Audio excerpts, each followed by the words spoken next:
महाराष्ट्राच्या राजकारणात आपुलकी, स्पष्ट वक्तेपणा आणि जनतेशी घट्ट नातं जपणारे नेतृत्व म्हणून ओळखले जाणारे महाराष्ट्राचे लाडके उपमुख्यमंत्री स्वर्गीय अजितदादा पवार यांच्या पवित्र स्मृतीस अभिवादन करण्यासाठी भांडूप येथील पराग विद्यालय सभागृहात भावपूर्ण श्रद्धांजली सभेचे आयोजन करण्यात आले होते। या श्रद्धांजली सभेला विविध राजकीय पक्षांचे नेते, सामाजिक क्षेत्रातील मान्यवर, कार्यकर्ते आणि दादांवर प्रेम करणाऱ्या नागरिकांनी मोठ्या संख्येने उपस्थिती लावली होती।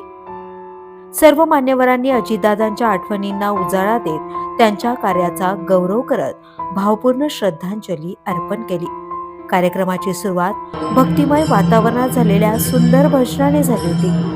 भजनाच्या सुरांनी संपूर्ण सभागृह शांत, गंभीर आणि श्रद्धेने भारावून गेले होते। संपूर्ण सभेदरम्यान दादांप्रती असलेली आपुलकी, प्रेम आणि आदर प्रत्येकाच्या शब्दांतून आणि डोळ्यातून स्पष्टपणे दिसून येत होता।